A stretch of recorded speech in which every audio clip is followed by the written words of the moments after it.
चॅनलमध्ये आपल्या सर्वांचं स्वागत आहे। रणसंग्राम निवडणुकीचा नगर परिषद निवडणूक किनवटमध्ये आपण आलेले आहोत। किनवट शहरातील प्रसिद्ध व्यक्तिमत्व शिवसेना उद्धव बाळासाहेब ठाकरे यांची उमेदवार ज्यांना भेटलेली आहे ते नगराध्यक्ष पदाच्या उमेदवार सुजाता विनोद केंद्रलवार मॅडम आपल्याशी उपस्थित आहेत बोलण्यासाठी। एकंदरीत त्यांच्याकडून या किनवट शहराच्या विकासासाठी काय काय विजन्स आहेत, त्यांचे डेव्हलपमेंट काय आहे आणि त्यांचं एकंदरीत म्हणणं काय आपण जाणून घेऊया। मॅडम आपलं स्वागत आहे युवराजच्या चॅनलमध्ये। नमस्कार। संधी दिली त्यांचं प्रेम, जनतेचं विश्वास आमच्यावर, विश्वास म्हणजे आमचा भरपूर विश्वास केला आणि भरपूर आम्हाला त्यांची साथ आहे। विशेष करून करणचे मित्र परिवार, युवा जनरेशन खूप उत्साहित आहेत। एवढी संधी मिळाली मला, मी त्या संधीचं सोनं करेन आणि महाविकास आघाडीने जी संधी दिली, खूप खूप धन्यवाद करते मी त्यांचं। आणि त्याचे विश्वास केला आमच्यावर, त्या विश्वासात संधीचं आम्ही सोनं करणार। आणि विशेष करून महिलांसाठी जो हा सुटला, महिलांसाठी विशेष जो चान्स मिळाला, संधी मिळाली, तर महिलेचे कसं असते की ती कोणतेही काम केले तरी सतर्कतेने आणि ती अगदी जबाबदारीने करते। त्यामुळे की मी माझं घर परिवार कसं सांभाळले, तसंच मी किनवट नगरपालिकेचे पूर्ण किनवट शहराचं सगळ्यांना माझं घर परिवार म्हणून मी सांभाळेन आणि पूर्ण माझ्या प्रामाणिकपणे जबाबदारीने काम पूर्णपणे पार पाडणार चांगल्या पद्धतीने। आणि सगळ्यांचा जो विश्वास, तो प्रेम दाखवला आमच्यावर, मी सगळ्यांचे खूप खूप धन्यवाद आहे।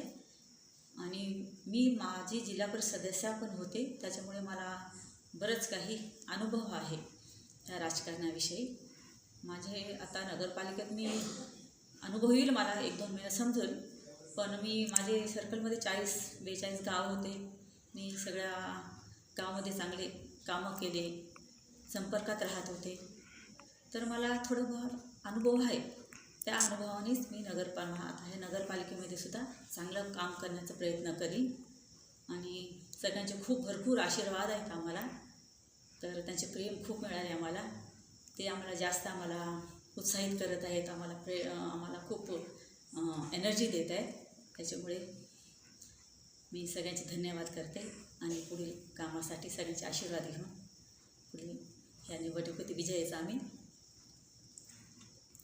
या निवडणुकीची जी मुख्य कमान ज्यांच्याकडे आहे ते खरं इंटरव्ह्यूला बोलण्यासाठी उपस्थित आहेत। त्यांच्याकडे खऱ्या अर्थानं बघितलं मुंबईपासून त्या किनवटपर्यंत त्यांचा प्रवास आहे आणि मुंबईसारख्या ठिकाणी अगदी लोकांची काय समस्या असतात आणि मेट्रो सिटी कशी असायला पाहिजे, शहराचा पूर्णपणे अभ्यास त्यांना आहे आणि एकंदरीत शहराच्या बाबतीचं विकासाचं विजन ते घेऊन उतरलेले आहेत। आपण त्याची प्रामुख्याने मुलाखत घेऊया।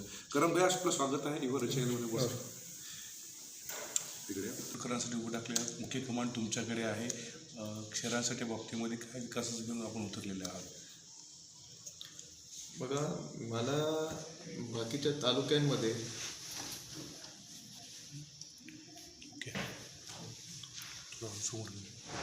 आता मी वेगवेगळ्या जिल्ह्यात पण काम करत असतो। नगर परिषद या आधीतच काम करतो आणि नगर परिषद कसा राहायला पाहिजे आणि त्याच्यातले कामं काय काय केलं पाहिजे याचा मला चांगल्या प्रकारे अनुभव आहे, कारण की मी पण एक कॉन्ट्रॅक्टरशिप फील्डमध्ये, तर वेगवेगळ्या जिल्ह्यामध्ये आणि महापालिकेत, नगर परिषदमध्ये मला कामाचा एक अनुभव आहे। ते अनुभवाचा प्रयत्न मी किनवट शहरात कसा विकास करायचा, गार्डन विकसित कसे करायचे। आता गार्डनचे काही निधी आम्ही याच्यापूर्वी पण किनवटसाठी काही पद नसताना पण प्रयत्न करून आणलो। रोड्सचे प्रश्न पण आम्ही इथले मिटवलोत, पण त्याचे मेंटेनन्स वगैरे म्हणजे क्लिअर होत नसल्यामुळे आणि गार्डनसाठी एवढ्या मोठ्या प्रमाणात निधी आणल्यानंतरसुद्धा ते गार्डन जनतेच्या कामाला येत नाही आहे आणि तो नेहमी बंद असतो आणि ते झाडांचा मेंटेनन्स नाही आहे। आणि मला असं वाटते की जे नगर परिषद मेंटेनन्स नाही करत असेल तर मग ते लोकांच्या उपयोगाला येणारा विषयच नाही आहे। तर त्याच्यात काहीतरी बदल करावा लागेल, कारण की गावात मुख्य 2 गार्डनी आहेत, एक SUM सरस्वती कॉलनीमध्ये आहे आणि एक साईनगर वॉर्डमध्ये आहे। तर ते दोन्ही गार्डन आता सध्याच्या परिस्थितीत बंद आहे। एक मोठा बजेट शासनाने दिलं, परंतु त्याचा उपयोग लोकांपर्यंत होत नाही आहे, याचा फार दुःख आहे। दादा, या शहरासाठी तुम्ही आतापर्यंत केले सामाजिक कार्य काय काय आहेत आणि किनवटसाठी?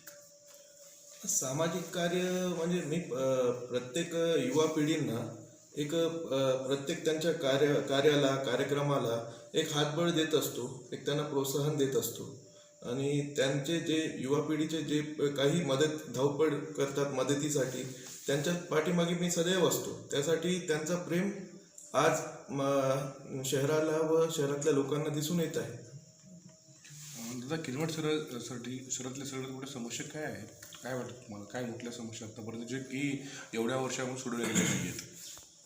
बघा, आता किनवट शहरामध्ये मला तरी सर्वात मोठं समस्या दिसतोय तर किनवटमध्ये धुळीचा खूप मोठा साम्राज्य झालेला आहे. पोल्युशन खूप वाढलेलं आहे. जर हे अशाच प्रकारे पोल्युशन राहिला तर येणाऱ्या 5-10 वर्षामध्ये अस्थमा, दमासारखे वेगवेगळे बिमारी किनवटकरांना येऊन जातील. तर त्याच्यात काहीतरी पर्याय काढावा लागेल. शासनाला त्यांची जबाबदारी विचारावं लागेल. ह्या जनतेचा आम्हाला आवाज बनायचा आहे. ते आवाज आम्ही कसल्या प्रकारे बनवू याचा आता आमचा प्रयत्न चालू आहे. आता आपण उल्लेख केला धुळीचं, पोल्युशनचा, तर या ट्रॅफिकमुळे पोल्युशन वाढते. ही जी उपाययोजना आहे, काय उपाययोजना करणार आपण पोल्युशन रोखण्यासाठी? हे बघा, हे भरपूर कामं चालू आहेत किनवट शहरामध्ये. लोकप्रतिनिधींनी कामं पण आणलेले आहेत बऱ्याच प्रमाणात, पण त्या कामाचं नियोजन योग्य वेळेस होत नाही आहे. कारण की रस्ता तुम्ही जेव्हा सुरू करता तर त्याच टाईम पिरियडमध्ये ते रस्ता संपायला पाहिजे.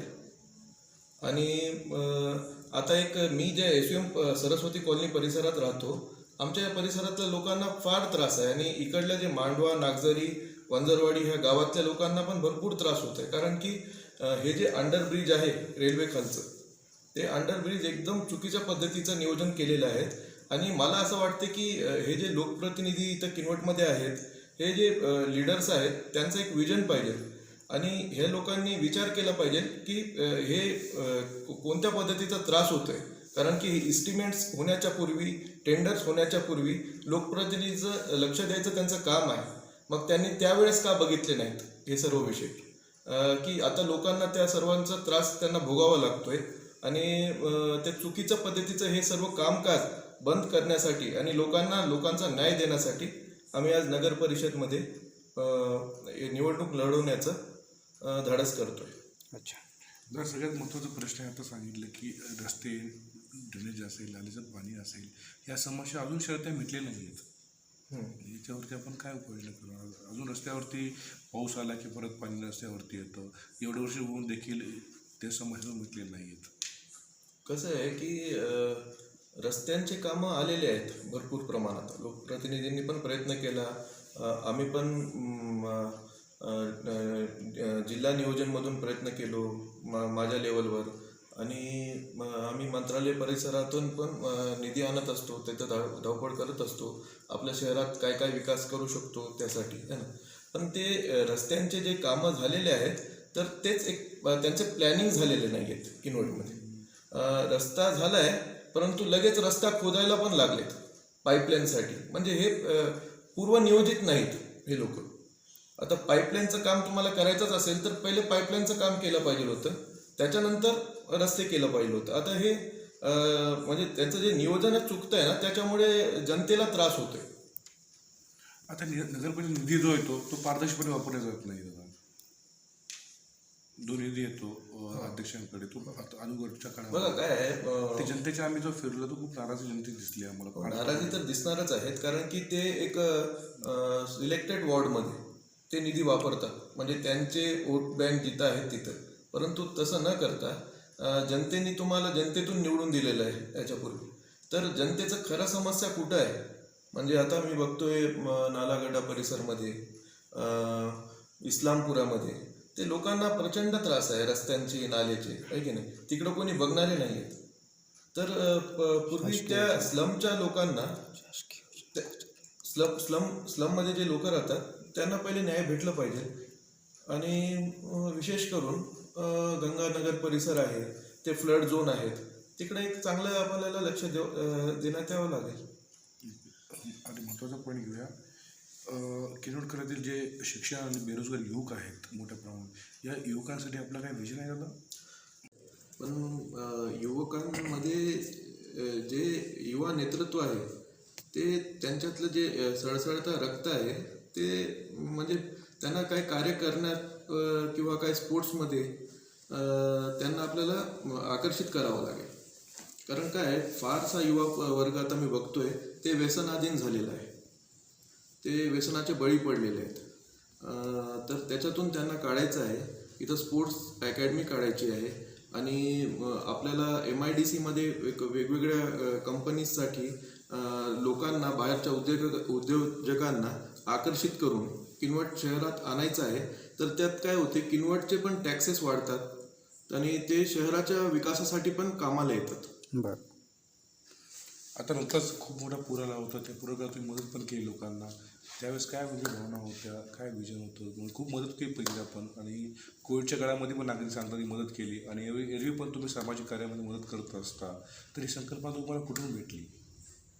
बघा, पूर परिस्थिती आला होता आणि एक फार गंभीर परिस्थिती होती. मी बघत होतो सोशल मीडियावरती आमदार, खासदार, लोकप्रतिनिधी हे सर्व भेटीगाठी करत होतं.